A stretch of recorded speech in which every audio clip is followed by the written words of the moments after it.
Good evening. It's a real pleasure to be with you, to be around people that I can relate with. I'm usually arguing or debating when I make appearances, so it's really wonderful to be here. I started teaching in 1963 at Watts David Starr Jordan High School. And this school has really rich history. This is a school that was used for busing in Los Angeles. This was the school that started all of these social programs that we have today. After the 1965 Watts riots, and the Macomb Commission came in and decided that one of the causes of the riots was poor quality education, and that our poor minority, our poor disadvantaged, and our ghetto, and our at-risk children needed special programs. Now, I say that because I am so happy that no one told me when I was growing up poor that I was at risk. And there's a reason that all of these euphemisms are placed on our children. And it's kind of funny because as I think about all the euphemisms that are used, I'm reminded of when Winston Churchill came to America and a luncheon buffet was given in his honor, at which fried chicken was served. And Mr. Churchill went up for a second helping, and he said, "May I have a breast?" And his hostess said, "Oh, no, Mr. Churchill. In America, it's either dark meat or white meat." So the next morning, Mr. Churchill sent his hostess a beautiful corsage with the note, "I'd be much obliged if you pinned this to your white meat." And this is the kind of thing that's happening in America, these kind of euphemisms. The reason that these labels are put on our children is because the government can then give more money to the schools, and the schools can then incorporate more and more programs. Now, all of us know how well phonics works. So why is it the schools are not using it? Well, because so much money comes in that they experiment with our children, and that's where your whole language and all that looks same method. That's where it comes from. As a matter of fact, only recently, our governor in California had to bribe the school bureaucracy there by saying that if they use phonics, he'll give them more money. And money is really the big problem we have here, because in 1965, as a result of the Macomb Commission, we were given the Elementary and Secondary Education Act. This act is what we have today, Title I, Chapter 1, the food program, and I tell you, these government schools, they started off, kindergarten was not early enough for them to take our children from us. They then have child development and preschool. And of course, they use tragedies among families to implement even more of their socialist problems. Of course, it was a tragedy that led to the latchkey. You know the latchkey laws. And what did they say? We need to keep the schools open longer so the children would have a place to play, or someone could watch them. Well, if you knew what was going on in your schools during the day, in government schools, you would not have your children there at all. Now, in the 33 years that I've been teaching, I have seen many, many, many programs come in. When I started in 1963, it was called Values Clarification. Kind of funny to me because my values were very clear. Moral absolutes, individual responsibility, civic duty. And so as I sat in that teachers' meeting, I kept wondering, what do they mean, values clarification? And like most teachers, the program as it's presented sounds good, and you don't really know what it means until after it has been implemented and it sets in. What values clarification meant was that our children were to develop their own value system, which means that they have a valueless system. And of course, a year before I started teaching, we had that 1962 Congressional Act that took God out of our schools. And the big lie that was used well, we have to separate school and religion. We have to separate church and state and this type of thing. We know that that is not the reason that God was taken out of our schools. But it was more than just taking God out. It was taking a sense of principles, a sense of direction for our young children to direct their young lives. After values clarification, I went on to see one program after the other. We have peer counseling, where students are referred to a particular counselor who is especially trained for this. The students are referred by their teachers for whatever reason that the child is not responding to the teacher. Maybe the child has come to class red-eyed, like I'm looking after my trip today, and the teacher assumes that the child is on drugs. The child may sleep in class, and the teacher will assume that the child is having some kind of problems, and then they're referred to the peer counselor, and what the counselor does is ask them personal questions of what's going on in the home. And if there's any reason for a referral to Child Protective Services, that's where you find a lot of parents and a lot of homes that are being broken up. From peer counseling, we went from one program to the other. And of course, you are familiar with outcome-based education. What does that mean? It simply means that the children will show a certain behavior. And as a result of that behavior that's acceptable to the schools, the child will then be given a certificate, because they're going to do away with diplomas. And that certificate will allow them to work, which gives us our School to Work and School to Careers bill. Now, that was just passed this past April. But like many of these other programs, before it even gets to you, it's already been decided. And that's true with your school boards. One of the ways that I got involved in speaking out was in 1987, February of '87. The California State Department of Education decided that they would begin teaching homosexuality in our public schools, grades kindergarten through 12. And so I organized a group of parents from Watts. We called ourselves Black Americans for two reasons. One, we were all black, and two, that was the way to get the media, because at that time, if you had black or African in front of your name, they'd come out. And so as our group began to argue and we presented testimony as to how this is not what's in the best interest of our children, it didn't matter, because as I said, it was already decided. So from that, in '87, we now have coming out day in our schools. But even before then, in the mid-'70s, we have what's called Project 10 that was instituted in our schools. Now, if this program is not in public schools here, believe me, it is on its way. I've been talking to small districts on my tour, and I'm finding out that all of these programs that begin in the belly of the beast, Los Angeles Unified School District, the second largest district in the nation, and then it spreads throughout America. Well, Project 10 is a homosexual recruitment program, and it was started by a lesbian high school counselor in Los Angeles who was entrusted with the weekend care of a young student, a weekend competition, had an affair with a girl, and then decided from that 10% of all of our students were homosexual. And so therefore a counseling program was to be instituted. It's not a counseling program. It's a recruitment program. And I'll tell you how it works. I had an experience with it. Now I must say here, there are many, many fine teachers out there. There are many good principals. Many times principals try to ignore some of these programs because they know in their heart that it's wrong.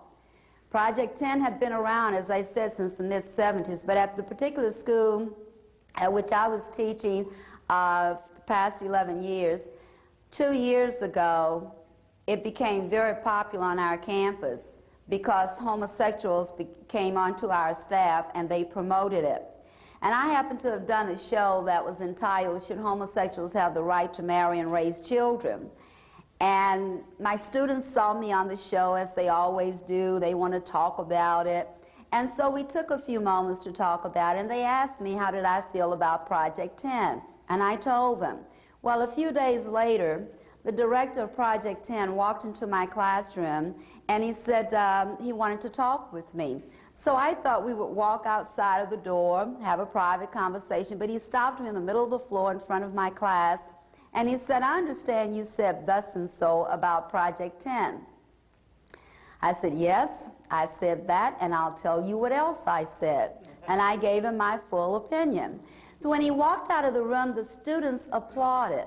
And I said, why are you doing that? You already know my feelings about Project 10. And they said, oh no, Mrs. Foster. We want you to know that we have to go to his classroom for our math classes. And on the wall in his classroom, he has these huge pictures and posters of half-naked men in sexually alluring positions, some darn near kissing, and it's so embarrassing we can't concentrate on our math. I said, have you told your parents? Well, many of their parents are here illegally and don't get involved. And I said, have you told your other teachers? The other teachers tell us we must be tolerant. So I went to the principal, and he told me to mind my own business. Now, my students are my business, whether they're here legally or not. As long as they're under my charge, I'm going to treat them right. So what I did, I went to the room to check for myself. Not only were the pictures up there, but then he had copies of homosexual papers in which they were advertising for young boys, teenage boys. I could not get anywhere for getting these posters off the wall until I went to the media and brought the media in, and then the posters came down. But I'm gone now, so I'm sure they're up again. And the reason that you have this is because you have your gay and lesbian commissions on your school boards and in your teachers' unions, and they're there to promote their political agenda. And now, today, we have what's called Coming Out Day, where teachers stand before their classes, kindergarten through 12th grade, announce that they're homosexual. They bring their mate in with them to talk about their lifestyle. They wear T-shirts, I'm not gay, my boyfriend is. And they're actually encouraging our children to emulate a very dangerous and unhealthy lifestyle. You might ask, where are the parents on this? Well, you know, we have in our schools today what I call professional parents. In many of your so-called inner-city schools, they have an office on campus. And they are there to take care of the complaints of good, loving, decent, caring parents. These professional parents handle their complaints so that they can free the principal from having to listen to it, or they act for the school board. And it used to be that the PTA was a volunteer group of parents that would come in. We have paid parents. Some of them make even more than teachers, and they are lobbyists. And as I said earlier, these programs are already decided before the parents even fill the school board. It doesn't matter that they fill the school boards. They go to these meetings, and they want their voices to be heard. Doesn't matter how much they complain, it's already been decided. And what the school boards will do, if they see these parents out there, then they put the item off of the agenda longer and longer. Parents may get there at 3 o'clock because that's the time it's supposed to be heard. 9 o'clock at night, they're still waiting for them to hear it. So they have all kinds of strategies to undermine the parents. And of course, there are many reasons that we have the ills in education that we have today. Now, it started long before I entered into the teaching profession. And we can thank the psychologists and psychiatrists with their experimental programs on our children, and whether it's Skinner or Dewey or Thorndike, Their theory was that man has no soul, no conscience, and only react to stimuli. And that is the way they have been teaching and treating our children. But since I have been in the school system, I blame political movements of the 60s for what's happening in our schools today. And I'm talking about the Chicano movement, the homosexual movement, the feminist movement, and the black movement. Now, how have they impacted our schools? Your Chicano movement now have us with an open border policy. They have our schools overcrowded due to illegal immigration. They have precious funding going mostly for bilingual education. That's the biggest funding gold pot there is. And to tell you the truth, that is why you heard of this ridiculous notion, Ebonics. It was nothing more than about money. All that meant was that, you see, before Ebonics, black teachers and black students were considered Americans and they spoke English. So they couldn't dip their fingers into this bilingual gold pot. Well, it was decided then that no, we're not black, we're Africans, and no, we don't speak English, we speak Ebonics. And as a result, they got the funding. Now, I was state co-chair along with Senator Ray Haynes from California to try to stop Ebonics. And I say that because Senator Haynes is white. If I had to depend on a black elected official to have helped me to stop this, it would have been dead to begin with. And they did defeat it, and they are now getting money for this ridiculous program that demeans black children. Then you have your feminist movement. And what have they given us? They now have abortion referrals coming from our public schools through these so-called health clinics, which are nothing more than sex clinics. And by the way, the latest to be introduced for all of these programs is called Healthy Start. It just started in Los Angeles. Now, doesn't that sound good, a healthy start? Who would not want a healthy start? What that means now is that we're going to have full-time nurses and full-time doctors on our school campuses. So your children won't have to tell you that they have venereal disease or any other problems. Everything will be taken care of right there at school. And also, they are now setting it up where all of the social services agencies are on campus so that if these parents are not yet signed up for a social program, they will get it. And I don't know how many of you have these food programs in your school lunch programs, they're called, even though they're serving them breakfast as well as lunch, and watch out, they'll be serving them dinner too before it's over with. But all of this, these lunch programs, you know, when it started out with that 1965 Elementary and Secondary Education Act, it was supposedly because poor children couldn't learn because they were hungry. If that's not the most insulting thing about poor, you know, being one who grew up poor, let me tell you something. Being poor means your pockets are empty, not your mind. Poor children can be trained and educated as well as any other if they're taught properly. But again, all of this was to get the government more and more involved and to undermine the parents. Now I know that your biliary administration has already told you that it takes a village to raise a child. It takes parents whose authority is not undermined by a meddling socialist government as what we have now in Washington. That's what it takes.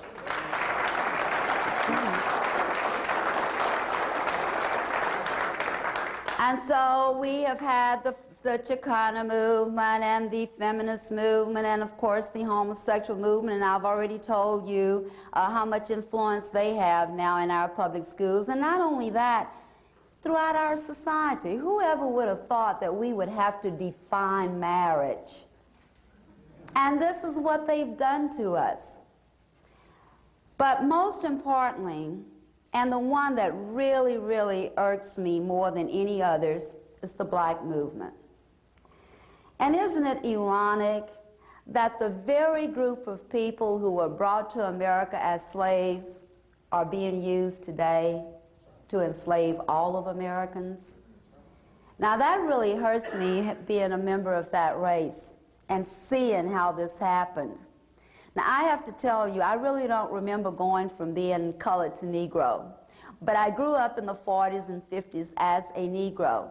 It wasn't anything denigrating to us. All it meant was that our ancestors were brought to America through the slave trade from Africa. So we didn't think anything negative. We still looked forward to the American dream, and America was home to us. We thanked them for coming over here. I know I do. I'm sorry how they came here, but I thank God that they did come. There's no way in the world I would want to be any place on the African continent today, which is something else. Here you have our young children being told that they're African Americans, and you ask them what country they're from, and they don't even know Africa is a continent and not a country. And that's the kind of lies that's going on in our government schools today, and it's being promoted by these political groups. Because all of these groups I mentioned to you all work together. They support each other. If they're having a rally, they all come. Or if they are standing together on an issue, whatever the issue may be, affirmative action, illegal immigration, it doesn't matter. They all coalesce as one. Now, when I talk about black leaders, which is what I'm going to discuss, because I want you to know why you have multiculturalism and diversity in our schools today, and why you have corporations that's demanding that their workers learn about diversity, which is so ridiculous. I've been on this earth more than half a century, and as long as I've been in America, it's always been diverse. So I've been wondering, what do they mean by that? But what they mean is that they want to divide us. They want to divide America and keep Americans hating each other. And they're teaching our children hatred and disdain for America by teaching them every other culture but their own. There's only one culture that should be taught in American schools, and that's American culture.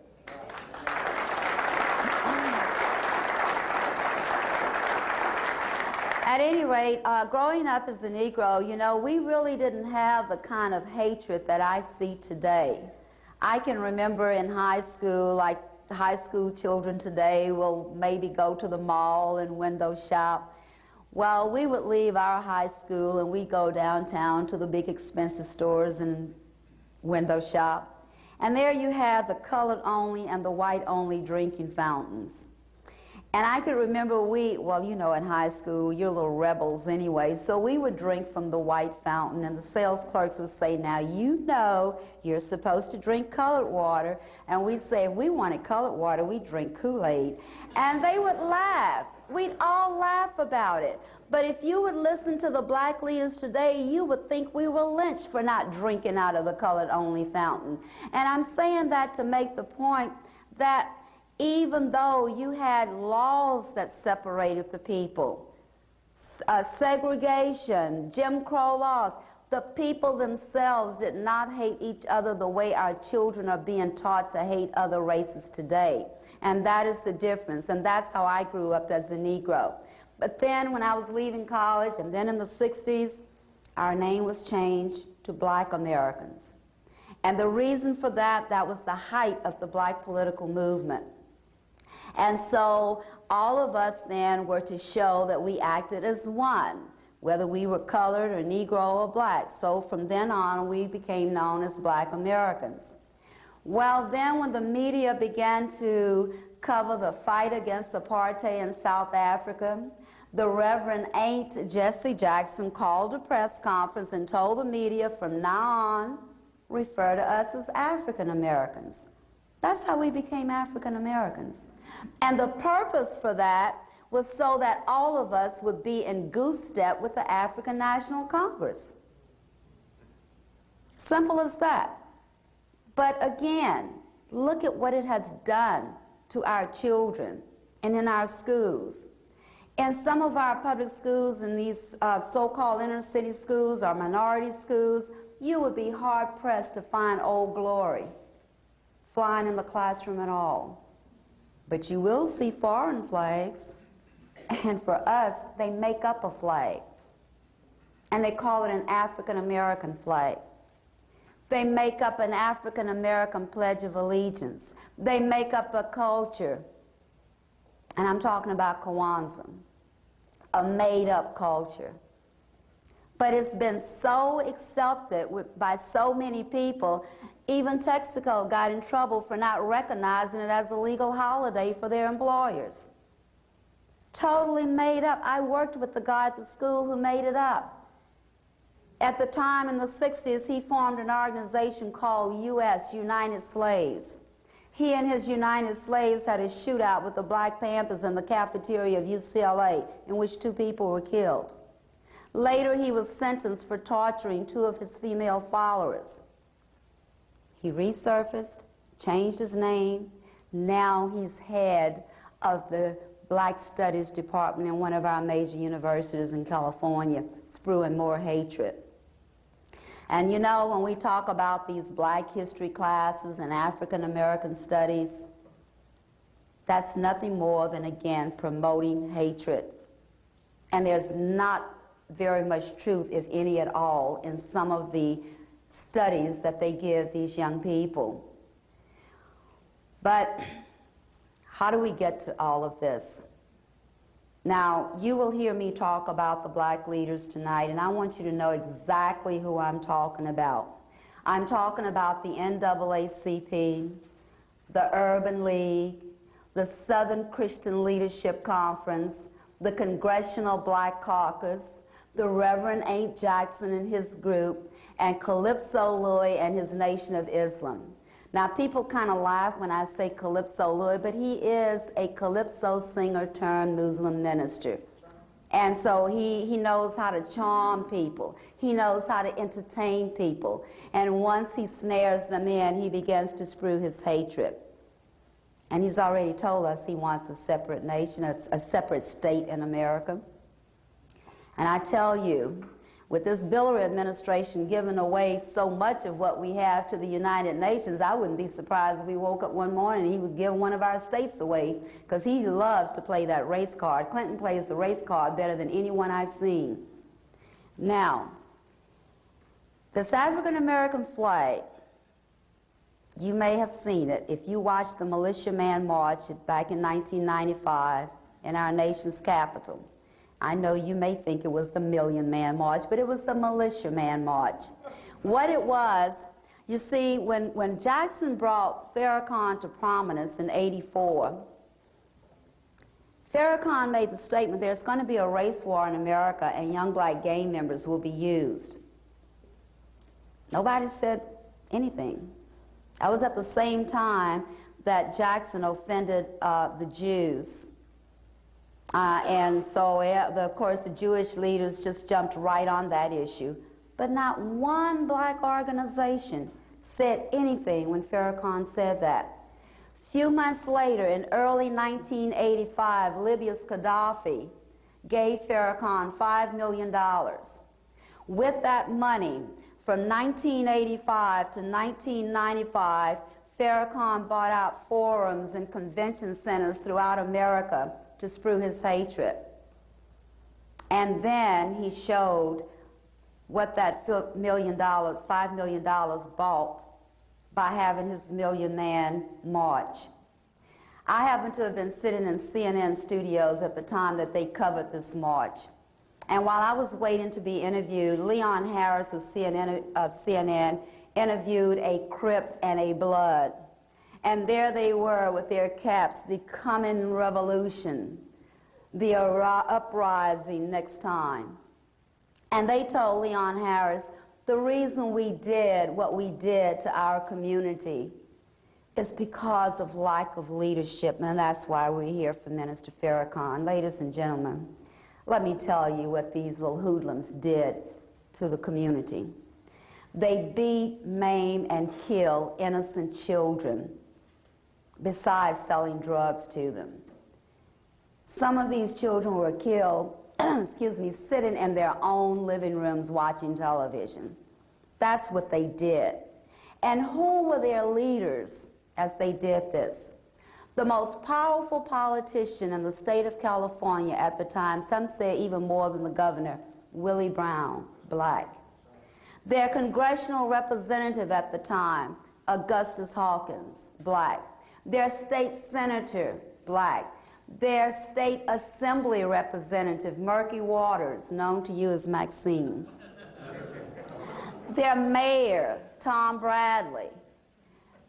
Their city council representative had been on the council so long, he was known as the emperor.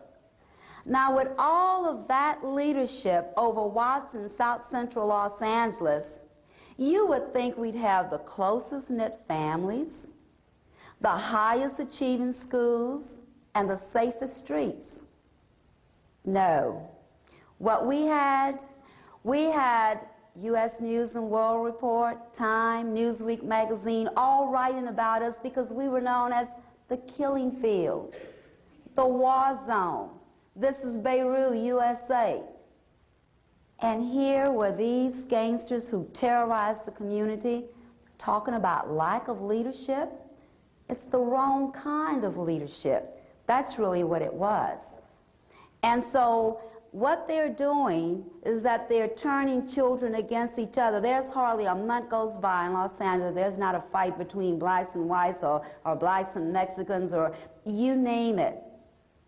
They're fighting because they're being taught all of this hatred.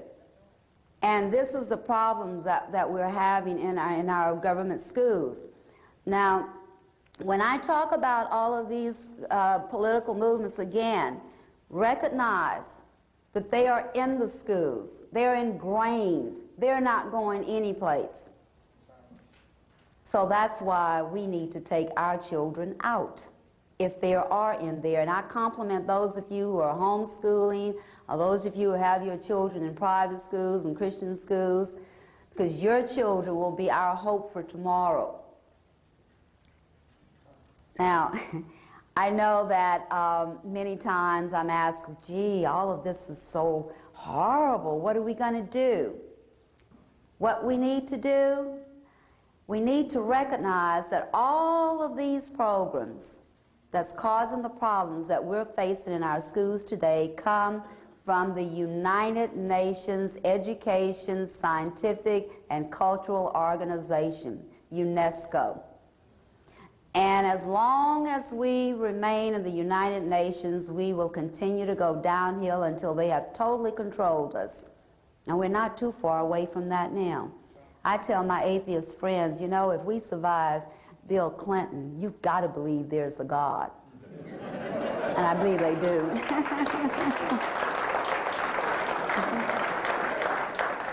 Now, some people may think, well, you know, I'm saying this because of political affiliation. When I became 21, which was voting age at the time, I registered and became an active Democrat. Well, how could I not? Everybody in my community were Democrats. That's all I knew. Sort of reminds me of the little girl who was watching her mother prepare chicken for roasting. And she asked her mother, she says, Mom, why do you cut the wings off the chicken before you put it in the pot? And her mother said, oh, I saw my mother do it, so I just do it. And so the little girl went to her grandmother and she says, Grandma, I asked Mother why she cuts the wings off the chicken before she puts it in the pot. And she said she does it because she saw you do it. And the grandmother said, well, I don't know. My mother did it, so I did it. So fortunately for the little girl, her great-grandmother was still alive. And she went to her and she asked her. And she said, you know, I've asked my mom, I've asked grandmom, and they told me why they did it, and why did you do it? And her great-grandmother looked at her and she says, well, the pot was too small and that's the only way I could get the chicken to fit. Well, you know, that's how it was with us Democrats at the time. Everyone in the community, our family, were all Democrats, and so we just did it because they did it. But after 17 years in the Democrat Party, I realized that they did not represent my strong belief in God, my strong belief in America, my strong belief in family, so I switched parties. Well, after 17 years in the Republican Party, I have to tell you, today I'm a conservative without a party. And that's unfortunate. But if we really want to take care of our problems, if we want America to remain as strong as she is free, then what we need to do is get out of the United Nations, because this is where all of these policies and all of our problems are coming from. And right now, our children in some schools, in some of these government schools, like I told you, they don't say the Pledge of Allegiance. They don't have Old Glory. They don't say the Pledge of Allegiance to America. And I think that's because the government may find out that the children, in saying the pledge, will realize America is a republic, not a democracy. And so that's one of the reasons they have taken away the Pledge of Allegiance, because they're teaching our children that we're a democracy. And our children don't know the difference. Our children are not being taught the Declaration of Independence. And again, the children might then realize that they're entitled to 3 basic rights: life, liberty, pursuit of happiness, or property. That's all. And the government don't want them to know that. Not your government schools, because they have the children think that their rights are for taxpayers to feed them, clothe them, educate them, medicate them, the whole bit. And of course, don't mention the Constitution in our schools, because then our children may realize that we have an executive branch and a judiciary and a Congress that's totally ignoring our Constitution. So these are the reasons that these kind of teachings have been denied our children. And I'll tell you, I really can see the results of this as I do some of these talk shows. I happen to have done a talk show in which the audience were mostly blacks. And one young man called in and identified himself as such and said that he was 30 years old. And he wanted to take exception to a comment that I had made. And what I said was that I believe all of us would be a lot better off if we simply followed 2 important documents: the Bible and the Constitution. And he called in so irate. He said, "Now, little sister," and when they call me little sister, I know I'm in for bashing them. He said, "How can you say that? We aren't even mentioned in the Constitution." And I said, "I don't know if there's any race of people mentioned in the Constitution, but if there is any one race singled out, it is us, because of the 2 amendments that were introduced of the Constitution because of us." And then he says, "Well, you know, the Constitution, that part about us voting changes every 15 years. Where do they get this information? And because what's going on in our schools, it's just like the outcome-based education. They're not taught right from wrong. If they don't know 2 and 2 is 4, perhaps they'll figure it out before they graduate, because the teacher will not dare hurt their self-esteem by telling them that they're wrong and correcting them. And the people I know with the highest self-esteem are those who know how to read, write, and calculate. So it's not about teaching our children these things that are important to them. It's all about what feels good to them. And all about, as long as they can reach certain behaviors, then fine.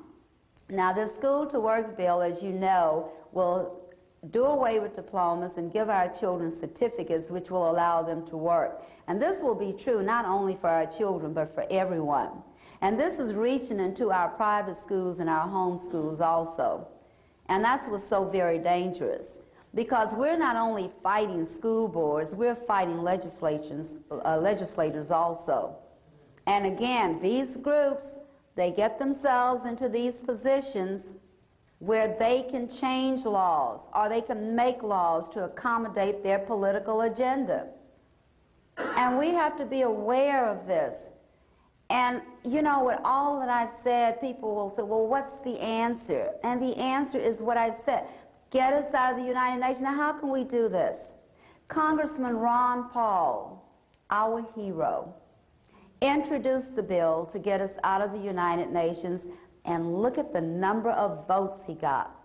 Twice the amount that we had received before when this bill was introduced. Next year, in 1998, we should all make it a point that any candidate we elect to Congress will make it top priority to get us out of the United Nations. And then we can get back to work in strengthening our country.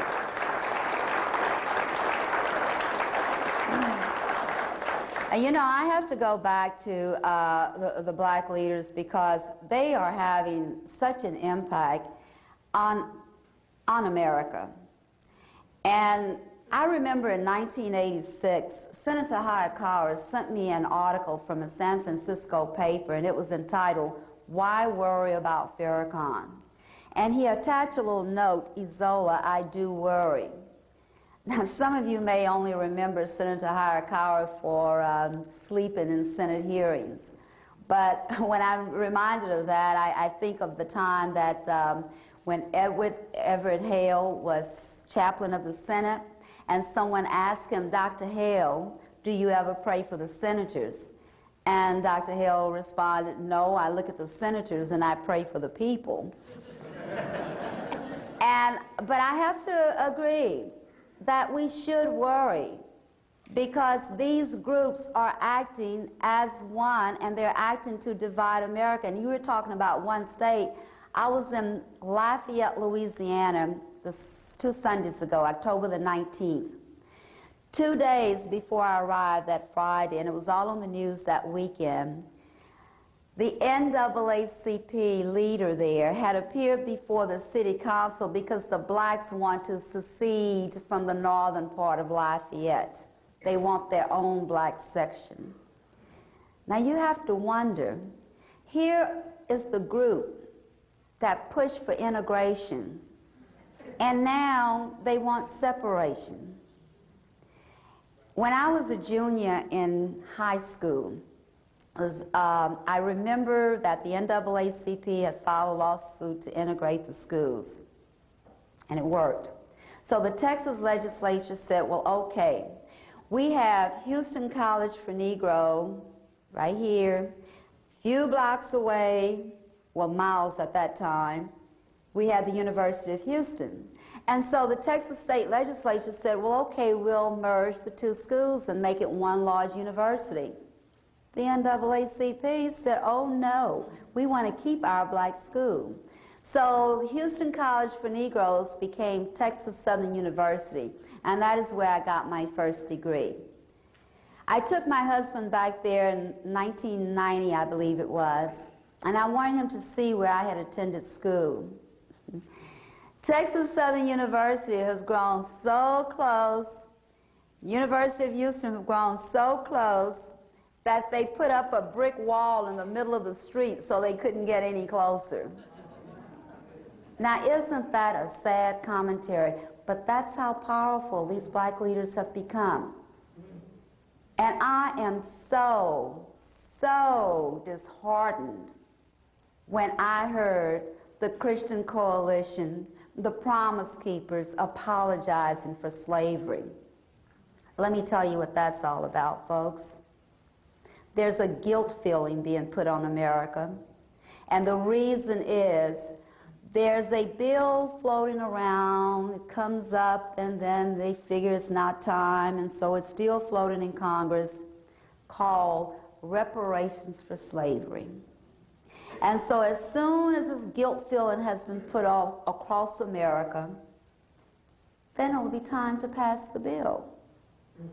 Now let me tell you, they're talking about $1 million for everyone whose ancestor or anyone that have Negro blood in them. You would be surprised at the number of people that will end up with Negro blood for $1 million. You know? But this is how crazy it has become. And we do have hope because Congress is still the people's house. And this is really great times when you look at it. We have an opportunity to show the type of pioneer spirits of our founding fathers. We have an opportunity to be bold and to come together and to fight for this nation of ours. Now, I hear people say, well, you know, we have to do it incrementally. No. They have treated us like frogs in boiling water. But we have got to jump out immediately and turn around and say no more. This is our country. It's an independent nation, and this is how we want to keep it. There is no hope for education. Once we get out of UNESCO, get UNESCO out, then we get rid of the Department of Education, get rid of the NEA. Don't fund these things and they will go away. But you know what? I'm really disgusted at all of these big corporations and the businessmen that's allowing this to happen, that's sponsoring this, that's spending all of this money. These groups are well organized, well funded. I asked today, you know, where are all of the big-time millionaire Republicans and all of them with money? And they're practically given to the same groups. And so these are really big problems for us. But you know what? We still are strong enough as long as we do not let ourselves be separated by race, by class, or by any other means. Because first and foremost, we are Americans, and this is still His favorite land. And when I say God, I'm not talking about the God that was used by Farrakhan when he told the people in Iran that God will give Muslims the honor of destroying America. I'm talking about the God that is known through our Lord and Savior Jesus Christ, who gave us this great country. And I don't think He's going to let us lose it. But we've got to turn to Him, and we've got to turn to each other, and we've got to think with our heads, not our hearts, and stop feeling guilty. It takes all of us working together. And I'm so happy to be with you tonight. And I just want to end by saying, even though I'm on a speaking tour for the John Birch Society, that doesn't mean that I have to be a member of John Birch Society. But I am, and a very proud member at that. And it was really funny because when I was in Cleveland, I was doing a radio talk show, and again, it was predominantly black audience, and this guy called in and he said, how could a black woman like you be a member of that Ku Klux Klan organization? And I started to tell him, well, I'm the Grand Dragoness, but of course I didn't, because he probably wouldn't have taken it as a joke. And I asked him, and I said, well, what do you know about John Birch Society? And he says, well, I heard, and everything was I heard. So I gave him the number to call 1-800-JBS-USA1 and get the correct information. But, you know, the kind of name calling that's been going on, of course, I heard all of these names too: racist organization, right-wing organization. And it was kind of funny because when I thought back, I remember when we first started off as Black Americans for Family Values, the media would refer to us as a civil rights organization. But the minute we dropped the hyphen, once we got established, and we became Americans for Family Values, then we were referred to as a right-wing bigoted organization. And when I was doing debates for Proposition 187, fighting against illegal immigration, during the debates with the NAACP and the Urban League representatives there, they never once use African American. Everything was people of color. That's how they referred to us. So that's the next name change on the horizon for us, by the way. But the thing is that I was called a white supremacist, and I thought, that takes the cake. What else can they call me? And I knew then there must have been some really good things that the John Birch Society is doing to be called all of those names. But I really didn't think very much about it until I happened to have appeared on Larry King Live, and a gentleman, Dave Jorgensen from Salt Lake City, Utah, called and got my husband on the telephone. And turned out they were kindred souls. They must have talked for about an hour, and then my husband said, oh, well, you're going to Utah. You're going to speak at this rally, God, Country, and Family, and so forth. And we met Dave and his family, wonderful people, and he took us on a tour of the Mormon temple because they are Mormons.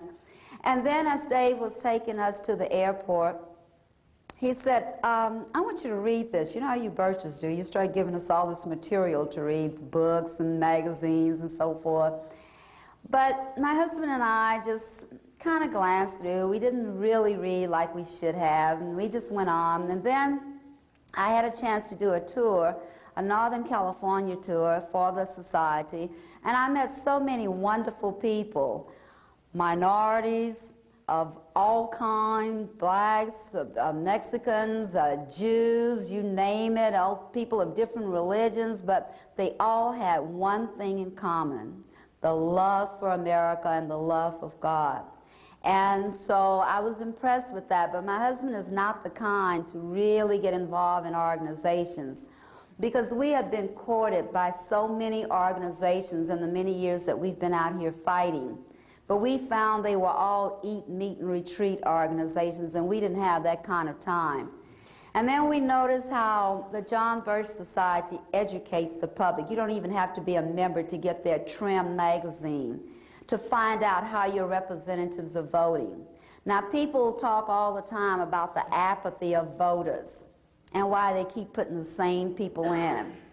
Well, if you have a candidate that comes in and tell you that, you know, all of you will have a chicken in your pot, you're going to vote for them because you want the chicken.